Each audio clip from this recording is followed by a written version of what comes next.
Hello, this is Dr. Gay from First Look MRI, and this is a 14-year-old female who recently injured her knee, now has knee pain and swelling. And on this axial view here, we see she has a classic case of a transient patellar dislocation, where we see the kneecap is subluxed laterally. This lateral, here's medial. We see that there is what we call borderline lateral patellar tilt. The patella is rotated out laterally. It's not just subluxed, but it also is rotated, and the lateral patellar facet is horizontal. Anything horizontal or beyond is abnormal. And so we call this mild lateral patellar subluxation, and this is more like a borderline lateral patellar tilt. And that's from the medial patellar retinaculum being partially torn and stretched, and allows the patella to sublux. And over here we see the typical bone contusion of the femur. So the patella dislocated, smacked to the femur, came back into position. Also, they have a subtle contusion of their medial patella, the inferior medial patella. Usually there's a much more subtle. Usually there's a big contusion here. Sometimes the cortex is impacted ever so slightly like this.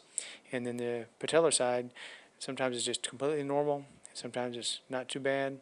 Other times they have a chunk of cartilage that's torn off here, the medial patellar facet. But this is just a really subtle bone contusion. And the reason I'm showing this is because they also have an injury of their cartilage. So right down here, down low, we see the lateral joint. There's a little area right here, this fluid signal. This is a defect in their cartilage that is missing, and so we're going to see that in another view.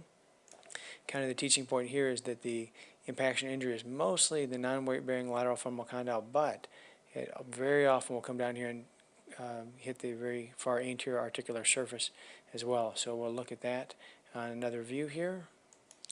This is the coronal view here. We see the marrow edema in the lateral femoral condyle kind of high up here, but it also goes all the way down, and this is the very front of the articular surface. You can see it looks a little bit too bright, and on this view here we see that they have a well-defined defect within the cartilage. Here's the cartilage coming across, ends right there, and then here it is. So the cartilage, maybe periosteum, has a sharply defined defect. And this is, again, fairly common. So now we have to find the missing piece of cartilage. This is the sagittal view here, and we're looking for that cartilage. You can see right here how nice and uniform and gray the cartilage is all the way around. And you get to right here, you see fluid signal. So we see that there is a defect, sharply defined defect. So the bone injury is here, and also caught the very anterior, far anterior margin. So we're going to look for a displaced chondral fragment someplace. I don't see it here on the lateral side. I'm going to go towards the central part. Don't see it. If we go towards the medial side, well, there it is. So there's a little piece of cartilage floating there in the front. So it's maybe just straight cartilage, or maybe some cartilage and periosteum. Maybe what that black line is periosteum, but displaced fragment. And you'll see that pretty regularly with these transient patellar dislocations.